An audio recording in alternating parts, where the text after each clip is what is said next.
Hi, I'm Lisa Singer. I am the Senior Editorial Director, Brand Insider at Media Post. And welcome to our series, Brand Insider BTS, where I get to pull back the curtain on some of the most influential women marketers today. And with me is Stef Work. She is, let me get it right, she has a promotion here, so a new title, the Manager of Tracking Engineering and Data Integration at Paramount Plus. Hey, Steph. Hi. Hey, well, congratulations first off. Great way to start the new year. Exactly. It's very exciting. Oh, well, good to hear. And we actually were just with each other in December in Deer Valley. So unfortunately, it's not quite as luxurious and we can't be in person for this one, which that was so fun. We actually did a couple last in December. But I'm so glad to able to have this chat with you and find out more about the real Steph and not just the working Steph. All encompassing to Stef Work though. So Yes. Hey, that's actually good. Works, Chef Work. yeah, Anyway, giving that your last name, just exactly. all right. Well, all right. First question. As I always say, I like to do my snooping when one of them, always look to LinkedIn, of course. And in your about, you wrote, and I want to get this correctly. I thrive in a fast-paced and dynamic environment where I can leverage my problem-solving, communication, and collaboration skills to unify data between silos and connect it to useful destinations. All right, so that's awesome for work, but I want to turn it to your personal life. And I want to ask you, where do you thrive outside of work? Like what kind of environment? And then with that, are you a problem solver in your personal life? And how are you leveraging that? Are your communication skills, or your collaboration skills, all of that to sort of bring balance to Steph's life? Absolutely. So I'm certainly a problem solver in my personal life. I love to optimize a busy schedule and trying to get between work and the gym and getting all the chores done around the house, all of that kind of boring stuff. But one of my big hobbies is to play board games with friends. So Yeah. we do a lot of um, collaborative legacy games. So think not quite Risk, not quite Monopoly, but somewhere in the middle. We are in the middle of playing a really fun board game called Clank. So that involves a lot of collaboration where you're playing your own character, not quite D&D, but it's more like a board game through a couple of sessions week by week. Over the course of 12 weeks, you kind of uncover the whole game. And we just find that that's really fun. So I tend to be the problem solver of the group. I also am with a group of other fellow engineers. So we're a lot of like, don't overthink these things, just communicate through what the decision to be made to win this game. And I mean, it's just a board game at the end of the day with some snacks on a Friday night, but it's a lot of fun. And I do find that sometimes our work selves come out in front of our friends and they're like, you're really good at this. How do you do that? I was like, no, no, no. We need to bring this over to there and this to here. And that's just really just integration is my middle name. Yeah, well, it sounds like you're the collaborator. Now, so this is IRL, right? This is in person. You guys are doing this. It's not like this is a big Zoom get together. I love Nope. that. I It's love that. it is on our friends. We have another couple that we usually play with, my partner and I, and it's on their dining room table. So it's just a tabletop game that we play every Friday night. We play another session. We did this for a game called Ticket to Ride. We've done it for 4 or 5 different games so far, and they all tend to be on the collaborative side versus more competitive. Sometimes our competitive sides come out, but I'm definitely more of a collaborator, communicator, everybody wins kind of person. That's awesome. We used to do it when I lived in Manhattan Beach, and we'd do once a month. It would be game night, and so we'd each person took turns hosting, and it would either be like a cranium or something, or we'd sometimes play Texas Hold'em. Yeah. Usually the guys would want that, but it was so fun. I love game night. I love and cranium. I've gone through all like of the editions that they have. So have you ever done that one? Yeah, absolutely. So every expansion possible for Cranium is always fun. When speaking of game game nights being in person or being virtual, when the pandemic did hit 4 years ago, we did. I have like four different friend groups that we would just one night a week rotate who would virtually hold it. So it was trivia with one group, and then you find out what games you can do over Zoom pretty easily without too much barrier to entry, because some of these board games there's a lot of tiny little pieces and you're like, no, no, no, we're not going to try to figure out how to do that while sharing a screen or something. But like there's a lot of like House Party 2 and all of those online ones where you're just sharing a screen, and the basically the game is taken because the game is easier to play because it's being virtually hosted. I totally love that. I wish I lived near you guys. I would invite myself. I would just show up, Absolutely. be a part of it. So I love that. Okay, so now I want to dive into a little bit of your work, but again, uh, just when you started out, like in terms of, I mean, you've obviously, just from looking through your LinkedIn and the different jobs you've had, data and analytics is your go-to. I mean, that's all, but I think it's funny that that wasn't what you went to, that's not what you got a degree in. You got a degree in what, communications and theater, and what, poli sci, something like that. Like, Poli sci. and poli sci. So not quite data and analytics. And right off the bat, you were really working within some capacity with data and analytics. Although I do think it's cool that we had a little showbiz stuff, or I don't know if we can call theater showbiz, but you did theater, stage manager and production manager, which a couple of stints like that in sort of incorporated in there. So how did these work? Let's go back. First, when you were graduating, what was your ambition? Like, what were you sort of seeing within your life, and then how did it evolve? It's a funny evolution. So bear with me for a hot second. You'll see how it kind of all ties together because it there really is a common thread. So I did graduate a long, long time ago from a small university outside of Pennsylvania, outside of Philadelphia. Um, with a degree in communications and political science. The communications degree was kind of twofold. One, it was general communications. I kept it pretty wide open. I didn't really know what I wanted to do, except for I had that huge passion for small professional theater. I wanted to be a stage manager, a production manager for a theater that was under 200 seats. Think your local, not quite community theater, definitely everyone gets paid professional theater, but there's always a stage manager for every production.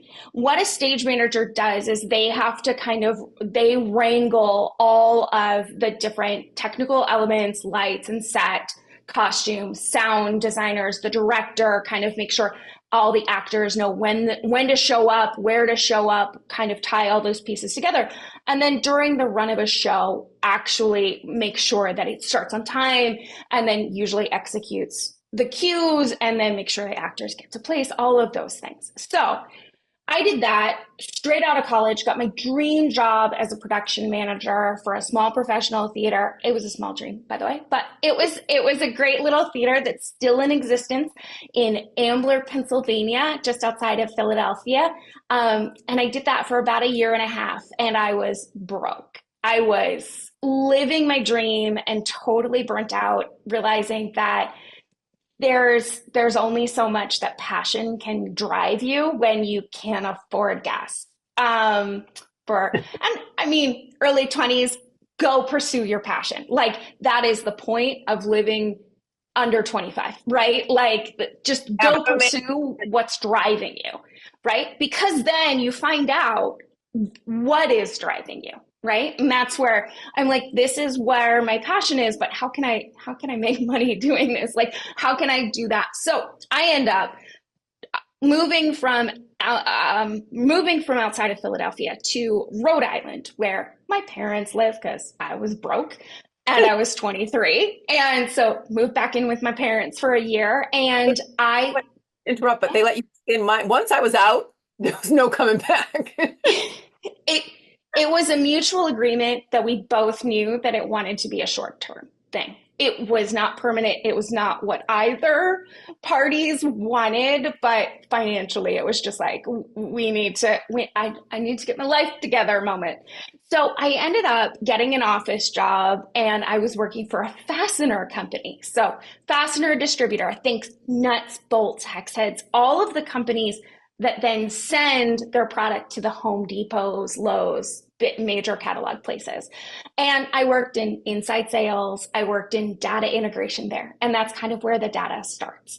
I ended up, they went through a merger. I merged the catalogs together because I knew the product numbers. I collaborated between the current company and the new company coming in and saying, hey, let's all talk together. This is the same little bolt. Let's make a new product number for this and kind of develop the product catalog for that. At the same time, so that was standard 9 to 5, very little homework, a very little after work things. And I found a small professional theater up in Rhode Island, and I stage managed for them for almost 12 years. So it was a lot of seasons of shows. I would leave work, I would go immediately to rehearsal, and we would do a lot of Shakespeare plays. We did not a lot of musicals, but a lot of hard plays. And it was so much fun. I eventually did leave the fastener distributor, and I did a small stint as an assistant to a finance director for a summer because it was the 2008, 2009 time of transition and the basically financial crisis. So I decided I was right before I turned 30. Not that I just labeled how old I am to everyone. Hey, why not? Bring it. That's in your head right now. Exactly. So I then, once I was done with that little stint as an assistant to a finance director, I got a job in the finance digital department at Hasbro, the toy company. So the cool part about that job, one, besides being toys and games and epic brands like My Little Pony and Transformers and oh gosh, every game, Cranium is a Hasbro game, which is really fun. Monopoly is one too. So it was a lot of really big epic brands, and I worked there for 5 years, and that's when I transitioned from finance numbers to data analytics. So somebody left the company who was running this report monthly, and somebody said, hey, does anybody know this? And I was curious. And that curiosity has gotten me really far in my career because I'm interested in data and I'm interested in where the data comes from. Because somebody will say 12, but I need the context to, is 12 good? Is 12 bad? Like, what is this report saying? Where did the data come from? Can we blend this data with another thing? So I ended up at Hasbro, the toy company, and working at it's called the Sandra Feinstein GAM Theater, very long name, but the GAM Theater up in Rhode Island. And then that ran its course. And I also was just let other people do this job. And I wanted to go more full-time, spend a lot more time in my analytics career in digital marketing. And I really saw how I could really make some great progress on that side. So I do still have a huge passion for the theater. I love the collaborative environment every time you walk into a room that is basically just a room with some lights and some chairs and people walk in and people tell you a story. I love that. And the amount of collaboration and the volume in which very hardworking people are doing a lot of great work really comes through, and then in my professional life as well. So it's kind of fun. So from Hasbro, I then went to CVS Health. From CVS Health, I moved down here. I live outside of Washington, D.C., because my family is now down here, the whole rest of my family. So we're closer to family now. And I've been through a bunch of jobs before coming to Paramount 3 years ago, but I just celebrated my 3 year anniversary last week with Paramount, and it's a really amazing company to work for. It's really fun to work in streaming in the middle of the streaming wars. It's really fun to work in data integration in a huge company like the media conglomerate that Paramount is. At any point, I'll get a Slack probably at least once or twice a week from a person who I have no idea what they do with the company. They have no idea what I do, but they're like, "Hey, could you help me with this?" And I love helping people. So that's kind of where it started and how it got me here. Yeah. Well, I love like so many people, artists, there's a long time of living just, broke just because it's your passion. It's really what you love to do. And I love what you even said about in terms of that theater and going in. Like that's part of what I loved about being a producer when I would do entertainment news. You would have, say, 20 producers on site and everyone would create a different story. A similar story, because obviously you have the same elements, but it's your version of it. And that to me was just amazing. I just loved having that kind of creativity and also a little bit, which sounds like you, the organization of it, the putting it all together, the collaborating with your team, like all of the above. So, but I love that you sort of left your passion and went like selling nuts and bolts, like not sell, you know what I mean? Like, Yeah.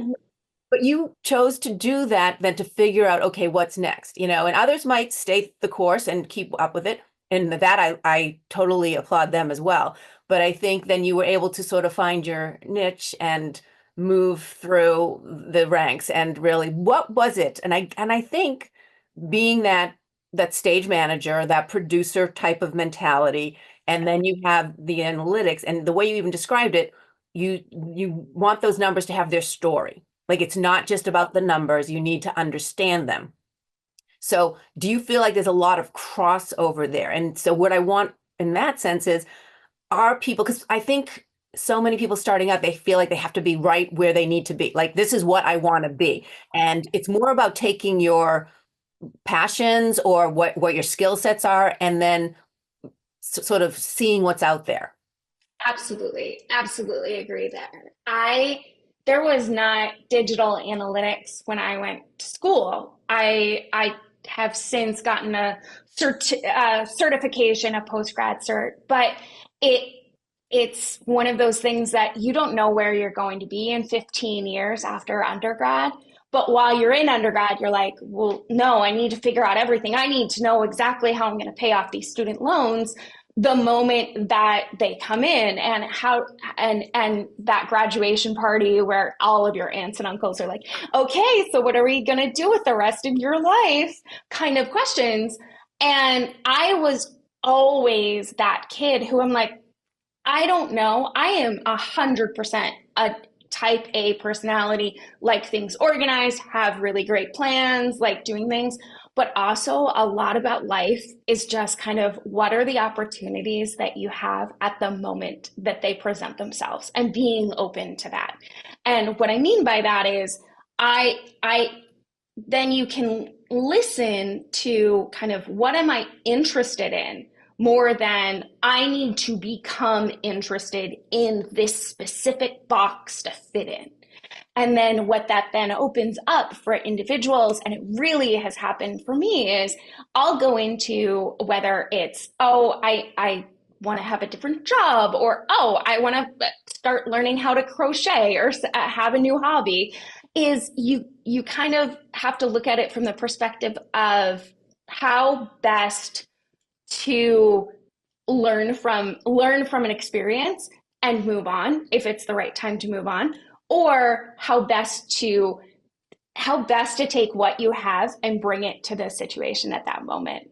Because everyone, even undergrads, even high school students, everybody who walks out that door looking for a job has something to bring to the table, and that can then be shaped. And I think what gets people really, really far is curiosity, And also just saying, okay, I'll learn that tool. Okay, I don't have a horse in this race over what tool the MarTech stack has to be. I I like these tools. Okay, let's do that one. Okay, I'll learn this new one. There's so many new technologies out every single year, and especially with AI coming up, everything with AI is new and innovative, and how could we leverage this technology to better do everything? And all of that curiosity really helps to then scale. And I think that helps a lot when you're first starting out, when you're mid-career, whether you're about to retire and you're like, what am I going to do with all of my time? I can only dream, but there's a whole list. No, and I totally agree. I think it's, as you said, it's finding your strengths and your passions and in some ways it's not about taking away all choice. It's like you can have certain things, okay, love to work for this company or love to eventually be doing this, but where else can it lead? What other opportunities are there? And I want to kind of turn those opportunities, or maybe you have these certain plans for your life on the personal side and you saw an opportunity, or maybe you were pushed into an opportunity or something. Has there been a time in your life that it took you in a different direction that it was very positive, or maybe it was very negative and it made you like, yeah, I'm going the other way, like something where it really interests you? A super positive one was when I first moved down to DC. I was working remotely for a company. I knew I had to get out of the house at some point. So I knew this.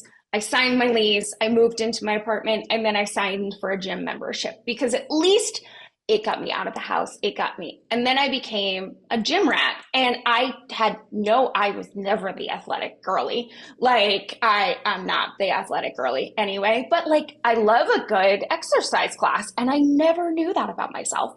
But it takes that little bit of risk that you're like, I may make a fool of myself right now in this spin class, but you know what? I'm going to get a good sweat on. And then what happened from there personally, this was back a few years ago, but there was a group of us who would attend a bunch of the exercise classes. Okay, Tuesday spin, Wednesday like fit strength, those things. And we all trained for a sprint triathlon. And it was a goal then we could set for ourselves personally. Hey, you got to figure out, I'm really good at swimming. Okay, we do spin class. Does that mean I can then bike cycle for 15 miles and then do a 5K? So we then did a whole little mini training plan. This wasn't anything formally set up. It was just a group of friends who were like, hey, let's run this community 5K to figure out how we're going to tie this in with the other events on this. And then in the fall, we did the sprint triathlon. And it was one of those things that I was like, I have no idea how I'm going to do this. And then I did it. And then afterwards, I was like, oh, it's fine. It's fine. Yes, does it require a little bit of training and coordination and making sure that you're not going to peter out, and how to pace yourself through the hour and a half that this will take you? Great. Absolutely. Also, really incredible learnings throughout that you're like, okay, I don't like cycling on hills. Let's make sure that the next one I pick is a flat one. Like all of those little things. So that's one really good example for you of where you take a tiny little risk, whether it's in the workplace, whether it's personal, whether it's trying to find a partner, all of those things. Life is a little bit of risk taking, and sometimes it pays off. And then sometimes you're like, I've been through a lot of first dates in my life too, where you're like, nope, that's okay. Thought we both swiped right, but guess what? No. And then eventually I found my partner 7 years ago, and it was worth the risk. It was worth the little bit of curiosity on how I can do this a little bit better every time. Also helps. Yeah, no, and I agree. And the thing is, and I've been guilty of it, but really, if you just look at it and say, what's the worst case scenario? You're where you are today. But by doing that, and yours was more, I just want to get out of the house when you first moved. And so it's just like that opened up this whole world to you of exercise, and then a group of friends, and then challenging yourself in ways that you never would have thought you were interested in doing. So I just think if you did, and then it could have been the other way. Yeah, maybe you fell and you wiped out in the spin class or whatever it may be, and then you move on to something else. But then you just be back in your place and no worse for anything. Maybe Exactly. I don't know, but I'm just saying, like, I feel like it's hard to think that way sometimes when it's happening, but when you really look at it that way, it's just like, why not? Why not? So I want to I ask, go ahead, sorry, good. I think it's a really good frame to say what is the worst thing that can happen. Because okay, your worst thing that can happen is you break your leg, right? That would suck. You go through PT, like that's an injury, and you spend the time recovering, but then you're just going to go back and try to figure out how to get better at this, right? And that's how there's so many other parts of life that are what is the worst thing that can happen is a really good way to frame it. Yeah, no, I totally agree. Well, and going back to, a career in data analytics, and it still today is predominantly male. And it's just, I think like 26% from last reports that I was seeing are women in the US, and the rest are men. And many of them are not in senior positions when it comes to, an analytics career. So it's not one, as you said, when you were graduating, at that time you weren't thinking of it because it really wasn't there. Today it is. You even mentioned there's so much technology and there's so much new technology coming out, and there's opportunities more and more. Like, I mean, it seems to me like it's going to be a career gives you so much opportunity to grow. Yet there's going to be so many women coming out of school or looking for something in their career who may have that interest, but not necessarily know how to do it, or there's going to be a lot of challenges. So, and I know you started it earlier on and you found it in different ways, but for someone starting today where it is more defined, what recommendations would you give that person just starting out to how to kind of navigate what's their biggest challenge, navigate it, how do they, so they can become, to that level that they seek? Absolutely, absolutely. I feel that I have had in my career, I've had a few very strong female leaders that I have looked up to, that I've been mentored from the perspective of a younger person just trying to get into the workplace, and you're like, there's so many guys. There's a lot of industries in tech that are male dominated right now. I hope that these things will even out as we know that women are super capable of doing all of this work in engineering and all of this stuff. But there's still, I will tell you to this day, and I feel like Paramount is a really strong company, but it's still, I will sit in meetings that I am the only female. And I will ask different questions Mhm. that there are people in the room who either may not have thought of that, or may not even want to speak up. I think one of the biggest challenges that I would share with female females entering the workforce right now is to just speak up, is don't be silent, to not be silenced, because your curiosity and your questions in in every age group are valued, and if they're not valued, the company isn't worth you. um, and I always love a question, and I always love being in a meeting that is asking, not challenging, like, why are you doing it that kind of way, kind of questions, but more the challenging of like, is there a better way we could do this? Is there something we could do a little bit differently, whether it's for efficiencies, whether it's for better results, etc. And often the youngest people in the room are the ones who have those questions but don't feel like they should ask them. Ask them. It might be that someone at the table has already said, oh, yeah, oh, we thought of that before. We just didn't bring it up because we're always going to start at this step anyway. Why do we start at this step? Why don't we bring it back to that first step, the the intern or the young graduate has just brought up, to make sure that we're not skipping any steps or missing any opportunities, right? And the some of the best conversations that I've had with other female partners in the workplace is because we're all in the same boat together, right? You're like, how do I get through this to this one person who doesn't seem to listen well, or they just see me as I'm a very talkative person, and I try to rein it in professional environments, but I tend to get excited and talk too quickly, blah blah blah. But how do other people in the same workplace, how do they do it, and how did they get to where they got to? Everyone's story is different, and I love hearing people's stories of, I work with a product manager who is now in marketing, who has come through different brands, and they've done all these things. And I'm like, you have all this great experience. And she's like, yeah, but I don't have the tech side. And I was like, but that's why there's people like me. We partner together, we're unstoppable. So it's those, you find the partnerships, even if it's not in your own team, whether it's, okay, well, I'm going to go talk to this person all the way on this other team. We barely have any projects that share anything. But you know what? We learn a lot to share with our teams internally then, no matter what the gender is.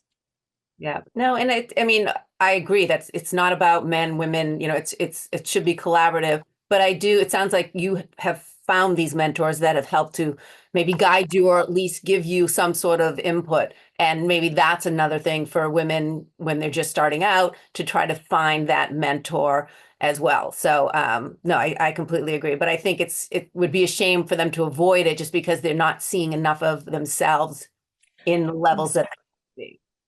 So Exactly. And it really is just ask the questions. Just be curious, be bold, and it's scary sometimes to be the person asking the question, and you don't need to preface it with, this might be a dumb question, or I might be dumb for asking this. No, you're just ask. You're not dumb, you're bold. So do it. no, completely agree. All right. So just what's your guilty pleasure? Oh gosh, what is my guilty pleasure? Probably playing a video game on, it's a PC video game, or I play it on my Mac, but called Stardew Valley. It's a little farming simulator game. It's very calming. It was a pandemic game that I picked up, and I can spend hours doing it. You start the game off with, I think, 10 turnip seeds, and you're taking over your grandfather's farm in this little farming simulator. And then it progresses, and then you have to figure out how to win the achievements in the community center. So then you plant more seeds, and then you harvest more things, and you learn how to fish. And like, it's just this quaint little game that I can waste so much time on. Total guilty pleasure. You know, for a cool lady, you're a little nerdy. Oh, I'm 100% nerdy. I'm not even gonna, I don't apologize. The nerds rule the world. We just sometimes defer to the people who aren't. I love it. All right, final question. We talk about our big goals and what we're planning, and sometimes it's better not to maybe plan so much. But what's your daily win? Like when you go to bed at night, this was a good day. I am a big proponent of the top three. So often, I won't say every day, but most days, I have like everybody, a ton of meetings, but I then distill it down to like, I need to do these three things. If I get those three things done, and sometimes they're all three are work things, and then it becomes a top six of like, I need three personal things, and I need three work things to be done. But ultimately, where it gets down to is, do I feel like I helped someone? Do like, that's a big win for me. Did I get my top three done? Even better, like plus stars. And at the end of the day, that's what makes me feel satisfied. Awesome. That's perfect. Well, on that note, Steph, thank you so much. I really appreciate it. It was fun. We were hanging out in Deer Valley, but didn't know how much of a nerd you were. Actually classified That's you more. okay. So I love that we got to know each other this way. So thank you so Thank much. you. Thank And you. well, thank you. And thank you for watching. And as I always say, if you have a fabulous woman marketer that you'd like me to pull back the curtain on, just let me know who, and I will do my best to get her. So thanks for watching. And again, thanks, Steph.